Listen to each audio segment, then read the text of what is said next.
And before long, you'll realize that there is no static self. You can be whatever you want to be whenever you want to be it. And again, one of the easiest sort of slippery, under the radar kind of methods is to change your past. Because the mind never prepared itself for that. It never built up any defenses. There is no turret waiting for you at the gates of your past. So change your past and bypass your mind and be whatever you wish to be. And only you can know what it is that you truly wish to be. And you'll become more and more honest with yourself as to what that actually is. It will become clearer and clearer. And you'll see that it may not be having more numbers in your bank account. It may not be safeguarding your life. It may be very risky, even, or adventurous. What you think you desire may sort of start to shift as you up your frequency through practices like this, as you loosen up your consciousness.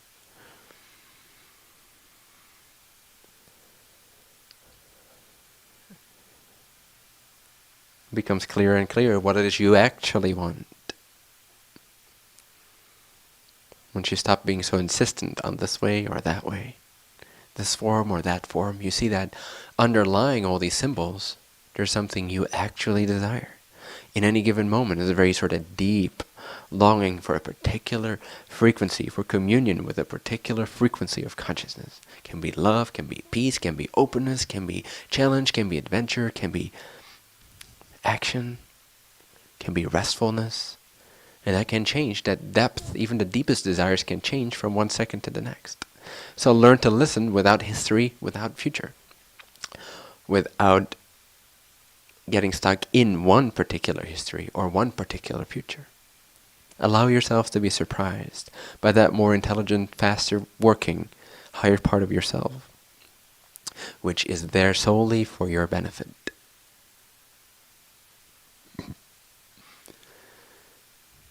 So allow it to surprise you, allow it to transform you. Allow it to shift you from one past to another past, from one projected future trajectory to an entirely new, unsuspected future trajectory. You'll be able to move around.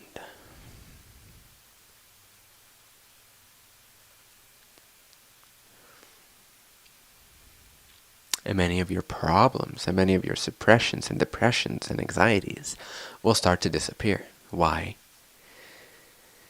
Because right now, what your soul truly desires is for you to shift around much more than you do.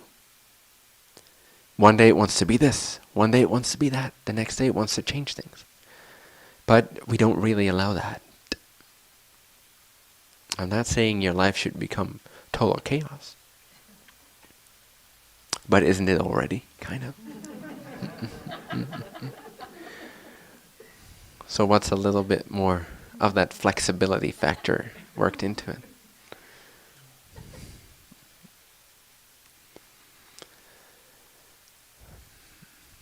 So become more flexible, more fluid, like water.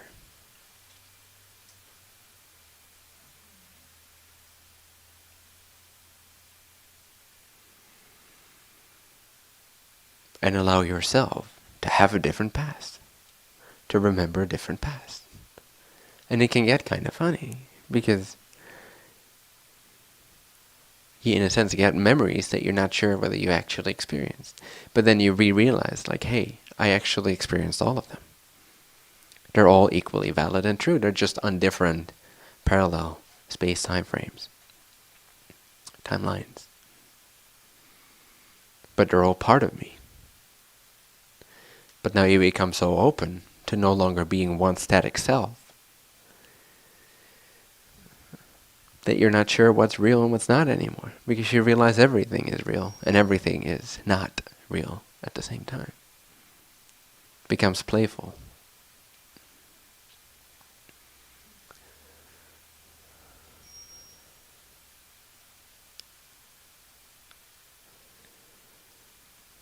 So then you don't have any obligations to your past self-accusations. Doesn't mean you can't learn from experiences you've had. But you'll stop limiting yourself now based on an idea of your past. Because you see, which past?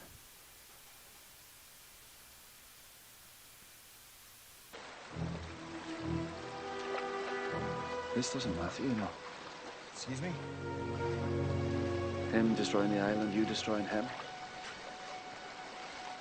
It doesn't matter. You know, you're gonna lure me into that light, and I'm gonna go somewhere else. A place where we could be with the ones that we love, and not have to ever think about this damn island again. And you know the best part, Jack? What? You're in this place. You know, we sat next to each other on Oceanic 815. It never crashed. We spoke to each other. You seemed happy. You know, maybe I can find a way to bring you there too.